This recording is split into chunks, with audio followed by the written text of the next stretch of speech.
Olá pessoal, tudo bem? Então, aqui é o facilitador Venâncio do Domasage e hoje vamos dar início à nossa quarta aula do curso Noções Básicas da Língua Umbundo. Para esta aula temos um diálogo, no caso em Umbundo.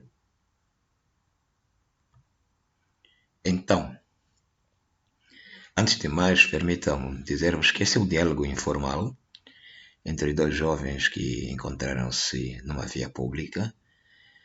Nesse caso, os interlocutores é o Ndunduma e a Chissola.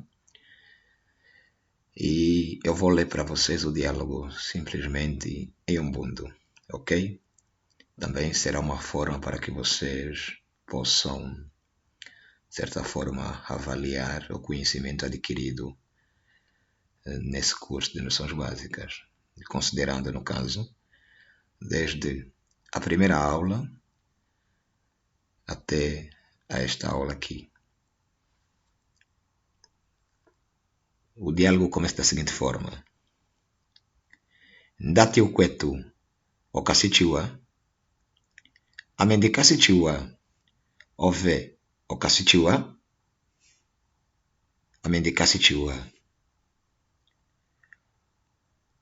onduko yove, onduko yange Chissola, ove Ndunduma, ofeka yove kupi,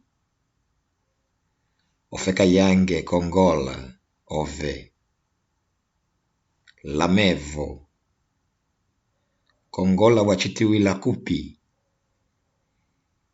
ndachitiwila koviye, ove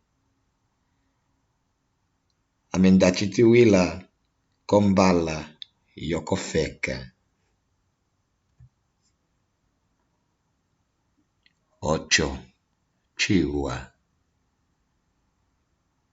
ocho mwele vangula lame, okasio kulinga nie kulo kofeka yo blasil, ndikasio kutanga kulo, ove amendikasio kutangavo, chievala, epataliosi likasi Kongola, siti, ocho, epataliange likasi Kongola, ukwetu, ndapandula momo tualivangula, ndapandulavo, tucasipamosi. Então, pessoal, aqui terminamos o diálogo em Umbundo. Como disse, é um diálogo entre dois jovens que encontraram-se numa via pública, um diálogo informal e um diálogo que eu trouxe como forma de avaliação.